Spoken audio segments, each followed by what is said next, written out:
안녕하세요. 꽃이 되었다 이현수입니다. 안녕하세요.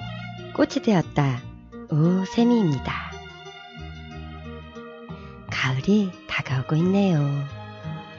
들판엔 벼가 고개를 숙이고 있고 더웠던 여름도 시간이 지나니 아침 저녁으로 쌀쌀한 기온이 내 몸을 스쳐갑니다. 뒤돌아보니 시원한 해수욕장 한번 가보지 못하고 이렇게 지나가는데 무슨 마음일까요? 여름이 간다고 하니 폭염으로 잠 못 잤던 기억은 잊어버리고 잡고 싶은 마음이 일어나네요. 그래서 이제 조금 남은 여름을 위해 첫 곡으로 신나는 여름 노래로 준비했습니다. 싹쓸이가 부릅니다. 다시 여기 바닷가.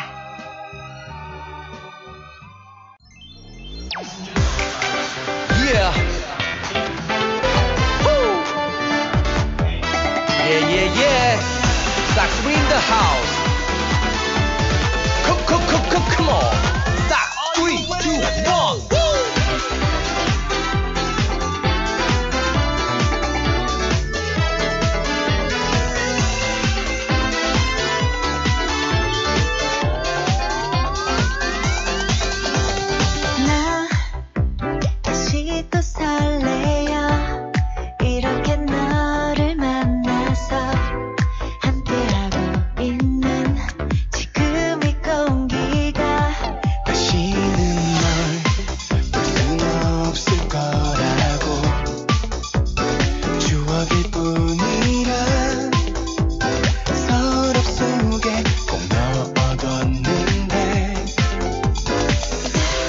흐르는 시간 속에서 너와 내 기억은 점점 희미해져만 가.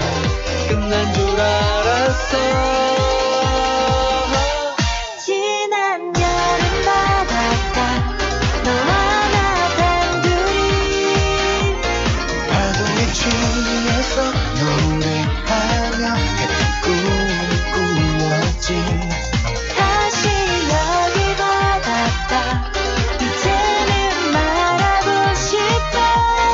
네가 있었기에 내가 더욱 빛나. 별이 되었다고. 다들 덥다고 막 짜증내. 괜찮아 우리들은 따뜻해. 내게 퐁당 빠져버린 널 이제 구하러 가지 않을 거야. 모래 위 펴펴서 편지를 써. 밀물이 밀려와도 못 지워. 추억이 될 뻔한 첫 느낌 너랑 다시 한번 받아보고 싶어. 흐르는 시간 속에서 너와 내 기억은 점점 희미해져만 가. 끝난 줄 알았어. 지난 여름 바닷가 너와 나 단둘이 파도에 취해서 노래하며 같은 꿈을 꾸었지. 다시 여기 바닷가 이제는 말하고 싶어. 네가 있었기에 내가 더욱 빛나. 별이 되었다고. 시간의 강을 건너 또 맞닿은 너와 나 소중한 사랑을 영원히 간직해줘. 지난 여름 바닷가 너와 나 단둘이 파도에 취해서 노래하며 같은 꿈을 꾸었지. 다시 여기 바닷가 이제는 말하고 싶어. 네가 있었기에 내가 더욱 빛나. 별이 되었다고.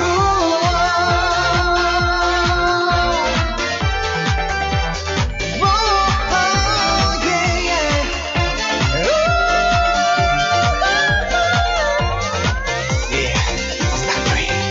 제17회 전국 장애인 문학제 수상 작품집 최우수상 산문학 김성준. 내 안의 키클롭스. 가장 소중한 배움은 초등학교 때 이루어진다. 부모님께 효도하라, 질서를 지켜라, 정직해라. 그리고 기억나는 가르침 하나, 누구에게나 강점과 약점이 있으므로 사람을 대할 때는 약점보다는 강점을 보라. 그게 그 사람의 진짜 가치니까. 나는 저 소중한 교훈을 어린 시절에는 제대로 느끼지 못했다. 교과서와 생활이 다르고 배운 것과 실천하는 것이 되게 다르듯 나는 도덕 교과서에서 배운 것을 실생활에 적용하지 못했다. 초등학교 5학년 때 일이다. 나는 가정학습지를 받아보고 있었는데 학습지 선생님이 일주일에 2번 우리 집에 방문하셨다. 나를 담당하시던 선생님은 내 마음에 쏙 들었다. 외동딸인 나는 외로움을 많이 타는 성격이었는데 선생님의 인자하고 푸근한 마음씨가 친언니처럼 느껴졌던 것이다. 하지만 내가 좋아하는 사람은 남도 좋아하는 걸까? 그 선생님은 나를 가르친 지 몇 달 만에 결혼을 하셨고 일을 관두셨다. 나는 차라리 잘됐다 싶었다. 가정학습지에 슬슬 실증이 났던 참이었다.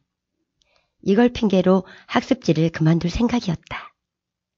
내 입가에 간사한 웃음이 슬쩍 떠오를 때 어머니는 내 계획에 찬물을 끼얹으셨다. 내일부터 새 선생님이 오신대. 말씀 잘 듣고 공부 열심히 해. 한숨이 나왔다. 새로 오신 선생님은 여러모로 마음에 들지 않았다. 내성적으로 보였고 발수도 무척 적었다.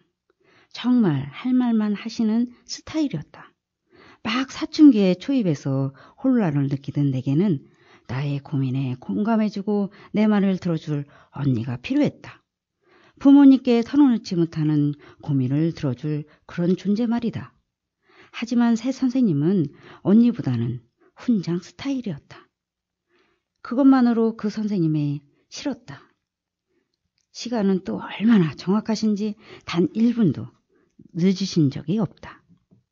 예전에 선생님은 차가 막힌다, 갑자기 일이 생겼다 등을 이유로 가끔 지각도 하셨고 때로는 다른 날로 바꾸기도 하셨다. 그런 식으로 내게 예기치 않는 휴가가 생겼던 것이다.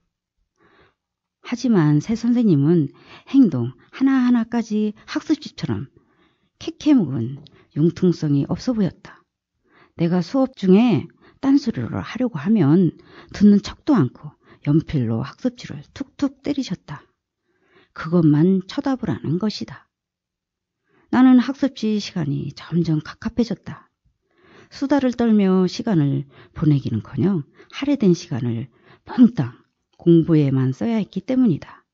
새 선생님이 오시는 날에는 제발 오늘 폭우가 내려서 모두 오셨으면 좋겠다고 소원까지 빌었다. 정말 그런 날이 있기도 했다. 집중호우가 쏟아지고 도로가 침수되고 지하철에 빗물이 스며들던 그런 날이 있었다. 하지만 선생님은 그런 날도 어김없이 단 1분도 늦지 않고 우리 집 초인종을 누르셨다. 그날이었다. 정말 나는 그날 짜증이 폭발했던 것 같다. 선생님과 함께 있는 1시간 30분 동안 얼굴에 열이 확 오르고 분해서 씩씩거리는 콧김이 코에서 뿜어졌다. 정말 약이 바싹 오른 것이다. 이 선생님이 나를 괴롭히려고 일부러 이러시나? 하는 피해망상 비슷한 생각까지 들 정도였다. 수업이 다 끝나고 선생님이 현관문을 여실 때쯤 비는 더 거세게 쏟아졌다. 하늘에 구멍이라도 뚫린 것 같았다. 베란다 창문이 뿌옇게 보일 정도였고 아직 밤도 아닌데도 가로등을 켜야 할 정도였다. 원비가 이렇게 내리니 선생님 가실 수 있겠어요? 비가 좀 그치면 출발하세요. 마침 끼니 때도 다 됐는데. 그랬다. 그날 어머니가 준비하시던 된장찌개 냄새가 아직도 잊히지 않는다. 그것은 몇 분 뒤에 있었던 그 난감한 일 때문이었다. 벌써 20년도 더 된 일이지만 선생님의 표정은 아직도 잊을 수가 없다. 그만큼 내 죄책감도 씻을 길이 없다. 그날 그토록 비가 억수같이 쏟아졌지만 내 죄의식만큼은 씻기지 않는다. 나는 어머니의 옷자락을 급하게 당기며 눈치를 줬다. 얼른 내보내라는 표시였다. 선생님이 내 손짓을 보셨는지 아닌지는 모르겠다. 어머니는 내 손을 탁 치고는 거듭 식사를 하고 가시라고 청하셨지만 선생님은 가야 한다고 말씀하셨다. 감사하지만 괜찮아요. 선생님은 황급히 현관문을 여셨다. 선생님이 가시자마자 나는 꾹 눌러왔던 짜증을 한꺼번에 폭발시켰다. 마치 손으로 꾹꾹 눌러 잔뜩 모아놓은 화약에 불을 붙인 것 같았다. 가뜩이나 선생님이 마음에 안 드는데 어머니가 번번이 선생님을 칭찬하시는 데다 이제는 식사까지 함께 하자고 하시니 더는 참을 수가 없었던 것이다. 같이 밥을 먹으면 식사 시간까지 학습지 시간이 연장처럼 여겨질 게 아닌가? 엄마는 왜 쓸데없는 소리를 해요? 선생님이 나가시자마자 나는 버럭 화를 냈다. 얘가 무슨 말을 하는 거야? 왜 식사하시자고 그랬냐고요? 어머니는 황당하다는 표정으로 나를 빤히 쳐다보셨다. 얘가 대체 왜 이러지? 하는 의아한 표정이었다. 학습지 선생님들과 항상 잘 지냈던 나였기에 이번 선생님도 마음에 들어하는 줄 아셨나 보다. 나는 참아왔던 말을 속사포처럼 쏘아댔다. 선생님이 진짜 못 가르친다. 재미도 없다. 불친절하다. 이러다 성적 떨어지겠다. 친구들 선생님은 훨씬 잘 가르치던더라. 나 공부 못하는 게 엄마 책임질 거야? 결론은 학습지 그만두고 싶다. 모두 사실이 아니었다. 선생님은 못 가르치시도 불친절하지도 않았다. 그 어떤 선생님보다 성의 있고 책임감 있게 나를 가르치셨다. 나는 선생님을 해고시키기 위해 거짓말을 서슴지 않고 했던 것이다. 그게 정말이야? 어머니가 정색을 하며 물으셨다. 딸이 성적 떨어질 것 같다는데 걱정 안 되는 부모가 누가 있을까? 나는 내친김에 쐐기를 박듯 결정타를 날렸다. 내 속에 악마가 입을 벙긋거렸다. 결코 해서는 안 되는 말이었지만 도덕 교과서는 너무나 자주 생활과 무관하다. 선생님 다리도 불편하잖아. 짜증나. 진짜 멀쩡한 사람들 놔두고 왜 장애인한테 배워야 해. 이 말만큼은 결코 진심이 아니었다. 나는 선생님의 장애 때문에 그분을 싫어한 게 아니었다. 다만 내 숨통을 주르는 그 근면함과 책임감 탓에 그분을 내치고 싶어 했던 것이고 장애는 그 핑계였다. 이 말을 하면 선생님에 대한 나의 원망을 어머니도 이해해 주실 거라 생각했다. 어머니는 뭐라고 말씀을 하시려고 입술을 우물우물 하셨지만 말문이 막히셨는지 몇 초 동안 아무 말씀도 못 하셨다. 어머니는 손바닥으로 대답을 하셨다. 손바닥은 내 뺨을 정확히 가격했다. 찰싹! 소리가 났고 곧이어 내 눈물샘은 구멍 뚫린 그날의 하늘처럼 눈물을 쉴 새 없이 흘려보냈다. 무엇보다 왜 맞아야 하는지 그 이유를 몰랐고 그래서 억울했고 어머니가 원망스러웠다. 선생님이 마음에 안 든다고 말하는 게 왜 맞을 일인가? 하지만 더 황당한 일은 그 다음에 벌어졌다. 정작 퍼질러 앉아 울어야 할 사람은 내 쪽인데 어머니가 서럽게 울어버리신 것이다. 어머니는 한참을 우시다가 당신의 비밀을 말씀하셨다. 어머니의 한쪽 눈은 선천적으로 시신경이 제대로 발달하지 못했다. 그래서 빛만 희미하게 인식할 수 있을 뿐이다. 다행히 다른 눈이 시신경이 멀쩡하지만 그마저도 심각한 근시였다. 어머니가 항상 두꺼운 안경을 쓰시고도 뭔가를 보실 때마다 미간을 찌푸리시던 건 그 때문이었다. 딸인 나는 어머니의 아픔을 모르고 살았던 것이다. 어머니가 그 눈으로 사시면서 생활의 장면마다 인생의 고비마다 얼마나 힘드셨을까? 하지만 당신의 고생을 자식에게 구구절절 하소연하는 게 부모는 없다. 그래서 자식은 부모의 고통을 알지 못한다. 나는 기억도 안 나지만 내가 3살쯤이었을 때 어머니가 시장에서 날 놓친 적이 있었다고 한다. 외할머니께서 들은 말이었다. 어머니는 물건을 사시느라 잠깐 내 손을 놓으셨는데 워낙 나쁜 시력 때문에 다른 아이를 나로 착각해서 그 아이의 손을 잡아버린 것이다. 나는 무서워서 엉엉 울었을 테지만 혼잡한 시장 바닥에서 내 울음소리가 어머니에게 들렸을 리 만무했다. 어머니는 당신의 눈 때문에 자식까지 잃을 뻔하셨다. 그날 어머니는 밤늦은 시간에 파출소에서 나를 되찾고 밤새도록 날 껴안은 채 우셨다고 한다.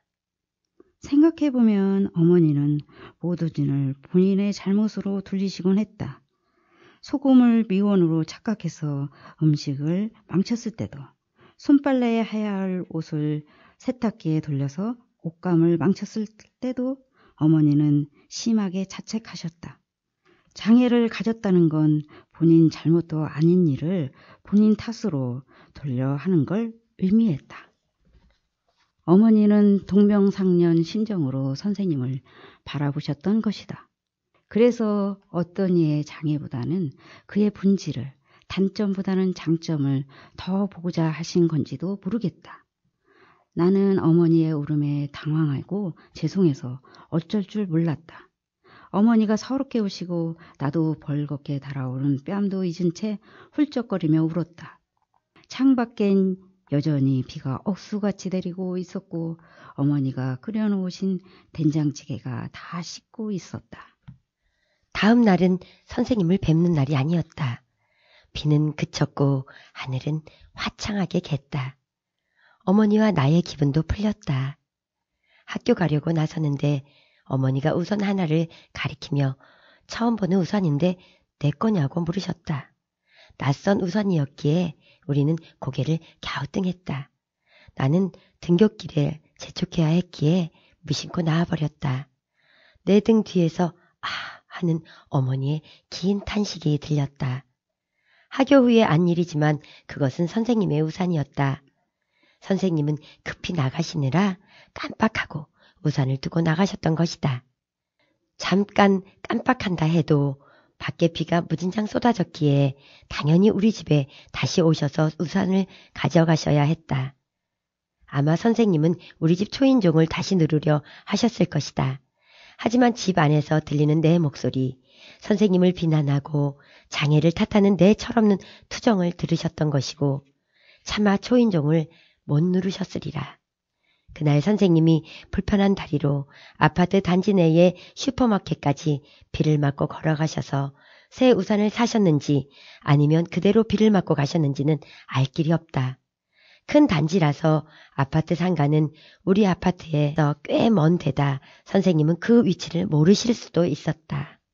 그날 우산도 없이 그 무시무시한 비를 맞고서 절뚝거리며 걸어가실 때 선생님은 어떤 생각을 하셨을까? 내 어머니가 당신의 불편한 눈 때문에 남몰래 서럽게 우시던 그 심정보다 더 참담하지 않았을까? 선생님은 단 한 번도 책임을 게을리하지도 불친절하지도 않으셨다. 오히려 그 어떤 선생님보다 더 열성적이었고 받은 보수보다 더 많은 걸 내게 주셨다. 마치 비록 자신의 육체적으로는 남들보다 불리하지만 정신적으로는 훨씬 더 강하다는 걸 보여주시고 싶어 하신 것처럼 그런 선생님도 집 안에서 들려온 내 목소리, 어머니의 울음소리 앞에서는 차마 떨리는 손으로 초인종을 누르지 못하였으리라. 선생님의 댁이 어디인지 우리 집에서 얼마나 떨어졌는지는 알지 못했지만 홍수처럼 불어난 거리를 위태롭게 우산도 없이 걸어가셨던 걸 생각하면 지금도 가슴이 미어진다. 그런 일이 있고 다시 선생님을 뵙는 날 선생님은 오시지 못하셨다. 처음으로 있는 결근이었다. 어머니는 선생님이 편찮으시다는 말만 내게 전하셨다. 그때부터 나는 좌불안석이었다. 나 때문에 선생님이 받으셨을 상처가 부메랑이 되어 내 마음에 깊은 생채기를 냈다. 생채기는 시간이 지날수록 곪고 썩고 악취를 풍겼다. 선생님이 내가 하는 말을 들으셨을까? 아니겠지? 아니야, 들으셨을 거야. 무슨 생각을 하셨을까? 날 미워하실까? 나 때문에 충격을 받으셨겠지? 그날 우산도 없이 어떻게 집에 가셨지? 그래서 아프신 건가? 별의별 걱정과 죄책감이 풍선처럼 부풀어 올라 금방이라도 빵 터져버릴 것 같았다. 나는 죄의식이 인간을 얼마나 괴롭게 만드는지 그 어린 나이에 절실하게 느꼈던 것이다. 선생님은 그 다음번 수업 시간에 오셨다. 정말 다행이었다. 나는 너무나 다행스러워서 예전에 내 태도가 어땠는지 까맣게 잊고 꼬리 흔드는 강아지처럼 선생님을 맞았다. 수척하고 창백한 얼굴로 수줍게 웃으며 절뚝거리지만 당당한 걸음걸이로 현관으로 들어오시는 그 장면을 어떻게 잊을 수 있을까? 말주변이 없어 그 장면의 의미를 온전히 표현할 수는 없지만 그 장면을 엉뚱하게도 뜨거움이라는 촉각으로 기억에 남아있다. 그것은 감기에 걸렸을 때 이마에서 느껴지는 어떤 열기와도 닮았다. 결국엔 지나갈 것이지만 그 순간만큼은 나를 지배해버리는 것, 알게 함으로써 나를 보다 성장시키는 것과 비슷했다. 선생님이 안 오시는 동안 끙끙 앓고 고민하고 속 태우던 며칠이었다. 선생님이 내게 원망의 빛 하나 보이지 않고 수줍게 웃어주실 때 내 마음의 골문 생채기는 마침내 터져버렸고 그 잠시의 고통이 지나간 후 나는 내적으로 더 잘할 수 있었다. 우리는 그 일에 대해 일절 말한 적이 없지만 그 작은 소동은 언제나 내 주변을 맴돌았다. 나를 감시하듯, 나를 책망하듯, 그럼으로써 나를 키워냈다. 장성하여 아르바이트를 할 때, 나도 과외 선생이 되어 아이를 가르칠 때 나는 항상 선생님을 떠올렸다. 더러 몸이 아파 결근을 해야 할 것 같을 때마다 선생님이 얼마나 근면하시고 책임감이 투철하셨는지 새삼 느꼈다. 내가 가르치는 아이가 나를 마음에 안 들어하는 것 같아 안절부절 못할 때마다 선생님이 느끼셨을 불안이 내게도 번졌다. 그럼에도 그 불안을 뛰어넘어 제 할 일을 해내는 그 강인한 정신이 나는 부러웠다. 선생님은 분명 장애인이셨지만 희한하게도 지금 내 기억 속에서는 전혀 그렇게 여겨지지가 않는다. 생각해보면 다리가 불편하셨을 것 같은데 그게 별 의미가 없다는 말이다. 선생님의 본질은 불편한 다리에 있는 게 아니라 선생님으로서의 역할을 완벽하게 해내신 그 자세에 있기 때문은 아닐까? 그래서 그 깊은 인상이 내게 각인됐기 때문이 아닐까? 나는 초등학교 때는 공부면에서 그저 그런 아이였다. 하지만 중학교에서 줄곧 최상위권을 지켰고 외고에 진학한 후 명문대라고 불리는 대학에 진학했다. 이것은 뻔뻔스레로는 내 자랑이 아니다. 내가 잘난 덕분이 아니기 때문이다. 내게 원망까지 들어가며 선생님이 고집스레 다가놓으신 영어와 수학의 기초는 절대 뽑히지 않는 뿌리 깊은 나무처럼 내 속에 박힌 덕분이다. 폭우가 쏟아져도 쓸려가지 않는 큰 나무처럼 사춘기 방황 시절에도 영어와 수학에 버텨준 것은 오로지 선생님의 헌신 덕분이었다. 선생님은 나를 끌어올리셨고 나를 길러내셨다. 그리고 그 공헌은 단순한 학교 공부를 넘어 내 인생에까지 뿌리를 확장했다. 사람을 대할 때는 단점보다는 강점을, 결점보다는 가능성을, 외피보다는 본질을 살피는 습관이 훌륭한 것이라며 이런 태도는 오로지 선생님 덕에 길러진 것이기에 그렇다. 어머니는 보이지 않는 한쪽 눈 대신 보이는 한쪽 눈으로 나를 보호하고 길러주셨다. 자식을 키우는 데는 한쪽만 있어도 된다. 중요한 것은 마음이었다. 선생님도 훌륭한 선생님이 되기에는 부족한 것이 없었다. 부족한 것은 장점을 보는 눈을 감고 단점을 보는 눈만 뜨고 있던 내게 있었다. 그리스 신화 속 외눈박이 괴물 키클롭스처럼 나는 만물의 한 면만 보고 제한적으로 보이는 것만 맹종하는 외눈박이였다. 두 개의 눈으로 보지 않는 그릇된 시각. 그것을 편견으로 부르는 게 적당하리라. 내 안의 키클로스는 선생님에게 제압당했고 나는 두 눈을 뜰 수 있었다.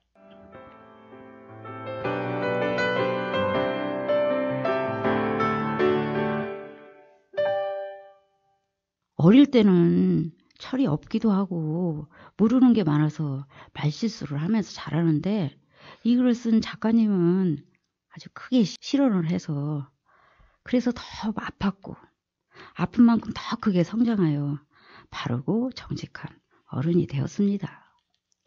우리가 살아가면서 누구를 만나느냐에 따라서 삶이 달라지잖아. 그러죠. 작가님은 선생님을 잘 만나가지고 이렇게 바르게 성장하고 명문대도 나왔잖아. 또 어릴 적 이제 아픈 기억이 그걸 이제 경험으로 남아가지고 마음을 이렇게 펼쳐 보이는 글을 쓰셨는데 나는 이 대목 있잖아. 사람을 대할 때 단점보다는 장점을, 결점보다는 가능성을, 외피보다는 본질을 살피는 습관을 들인다 이러잖아. 나도 사람을 볼 때 이렇게 단점보다는 장점을 보려고 이제 노력해야 되겠다 이런 생각이 들더라고. 아, 좋은 생각이에요. 근데 이제 이 글에서 선생님에 대해서 글을 쓰셨잖아. 근데 이제 자기는 학교 다닐 때 선생님이 있었잖아. 당연히. 또 지금도 뭘 막 배우니까 선생님이 있잖아. 그러죠. 뭐 특별히 기억나는 선생님 있나? 뭐 이글 쓴 뭐 시점이 사춘기 때니까 저도 중학교 때 가정 선생님이 진짜 칭찬도 잘해주시고 막 따뜻한 미소로 나를 이렇게 반겨주셔갖고 그 가정 시간이 좀 기다린 적이 있지요. 아, 그랬겠다. 언니는 생각나는 선생님이 있으시죠? 그치 뭐 나는 초등학교 1학년 때 선생님이 나한테 너무 잘해주신 거야. 근데 이제 초등학교 2학년 때 선생님이 바뀌었는데 그때 이제 1학년 때 선생님보다 좀 못해줬나 봐 나를. 그 선생님이 기억이 나고 또 고등학교 때 선생님이 있는데 그 고등학교 때 선생님은 윤리 선생님이었어. 근데 이제 윤리 과목하고 딱 맞는 거지. 바른생활 선생님이었어. 근데 이제 우리가 그때 당시에 한문이 이제 들어갔어. 과목에서 없어지고 있었는데 이 선생님이 한문을 많이 하셨나 봐. 근데 이제 그게 아쉬웠는지 이게 자습 시간 막 이런 때 한문을 가르쳐 주시는 거야. 근데 내가 그때 왜 이런 걸 가르쳐 주지? 그러면서 공부를 안 한 거야. 지금 생각하니까 너무 아쉬운 거 있지. 그렇겠네. 그때 공부 열심히 할 걸 이런 생각도 들고. 그렇게 얘기하니까 나도 뭐 중학교 때 그 한문 선생님이 생각나네. 아, 그래? 우리 한문 선생님이 좀 무게가 있으셨어. 그러는데 사자성어 중에 지금 생각해도 웃었지만 봉우유신이 친구 간에 믿음을 가져라 뭐 이건데 나는 그 봉우유신이 너무 뭐 나뿐만 아니고 그 우리 반 애들이 다 봉우유신만 나오면 웃는 거야. 그러가면 뭐 그 생각이 나더라고요. 여기서 키클로스가 나오잖아. 나는 키클로스가 뭔가 했어. 그래서 나 같은 사람, 이렇게 모르는 사람을 위해서 설명해 줄 수 있나? 그리스 신화의 제2세대 신으로 이마 한가운데 둥근 눈 하나만 가진 거인 삼형제이고 외눈박이 거인 삼형제의 총칭으로 복수형으로 키클로페스란 이름으로 불렀습니다. 신들의 계보와 비블리오테케에 따르면 키클로페스는 대지의 여신 가이아와 하늘에 의존화된 신 우라노스 사이에서 태어났고 태어나자마자 아버지 우라노스는 타르타고에 가뒀습니다. 하지만 그들의 조카 제우스가 장성하여 크로노스와의 10년 동안 지속된 싸움을 벌일 때 가이아는 제우스에게 갇힌 삼형제를 간곡하게 구해줄 것을 부탁해서 무시무시한 어둠의 세계로부터 벗어난 키클로페스는 은혜를 보답으로 제우스에게는 천둥과 번개와 벼락을 주고 하데스에게는 쓰면 보이지 않는 투구를 주고 포세이돈에게는 삼지창을 주어 크로노스와의 싸움에서 승리를 거두고 우주의 새 주인으로 등극하여 올림푸스 신들의 시대를 열었다고 합니다. 아하, 한마디로 얘기하면 그리스 신화에 등장하는 거인인데다가 눈이 하나밖에 없다는 거잖아. 그러죠. 뭐 게임에서도 만화에서도 괴물로 본 적 있을걸요? 그래, 본 것 같아. 이렇게 거대한 거인인데 이마에 눈은 딱 하나 이렇게 있어가지고 야, 무섭다 이런 생각을 했었던 것 같아. 처음 등장은 무섭지만 좀 허술하고 착해서 도와주는 캐릭터로 좀 나오지요. 그런데 이제 그 거인이 킵클로스라는 거는 이제 이번에 알았지. 이름은 정확한 이름이. 배워가만 사는 거죠 뭐. 이제 우리 끝나야 되는데 우리 첫 곡에서 신나는 노래였잖아. 네. 마지막 곡은 또 어떤 노래를 준비했어? 22년 전에 클론의 전성기였을 때 광을 내는 사고로 장애를 입었지만 활동을 꾸준히 하여 장애인 방송에서도 보기도 하고 엊그제 뉴스에 가상세계 아바타의 아바로 데뷔를 했다네요. 아, 지난번에 우리 얘기했던 그 메타버스 그러죠. 그 얘기다. 예. 그리고 같이 활동하시던 구준엽도 봄부터 대만에서 좋은 모습을 보여주고. 아, 그 옛날에 짝사랑했던 여자친구 만나가지고 잘 되고 있나 보지? 그러죠. 그래서 준비했습니다. 클론의 쿵따리 샤바라. 들으면서 저희는 다음 시간에 다시 만나요. 오늘은 우리 춤추는 날이네. 오예.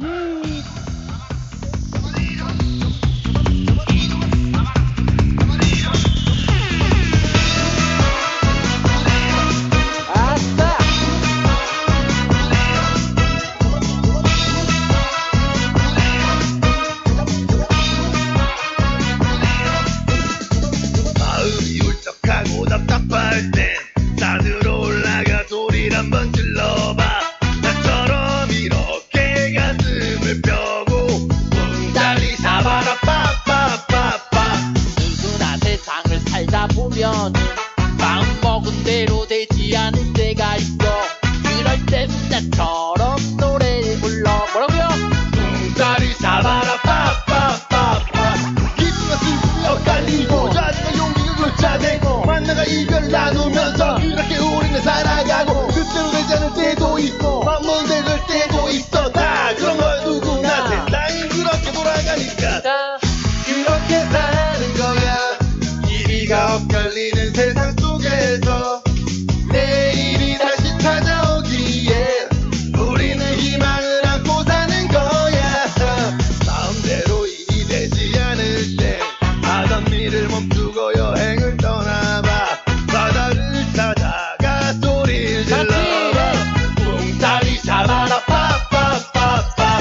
쿵따리 샤바라 빠빠빠. 빠빠빠빠빠빠빠빠. 쿵따리 샤바라 빠빠빠.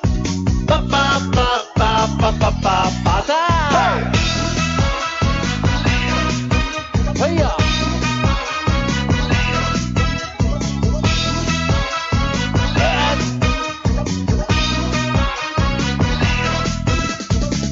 우울한 날이 계속 이어질 땐 나는 음악에 신나게 춤을 춰봐.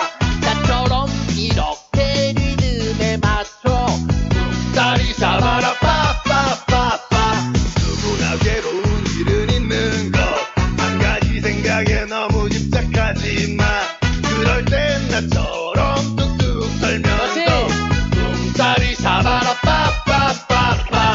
기쁨과 슬픔이 엇갈리고 좌절과 용기가 교차되고 만나가 이별 나누면서 그렇게 우린 살아가고 뜻대로 되지 않을 때도 있고 맘먹은 대로 될 때도 있어. 다 그런 걸 누구나 세상이 그렇게 돌아가니까 나 그렇게 사는 거야. TV가 엇갈리는 세상 속에서 내일이 다시 찾아오기에 우리는 희망을 안고 사는 거야. 마음대로 일이 되지 않을 때 하던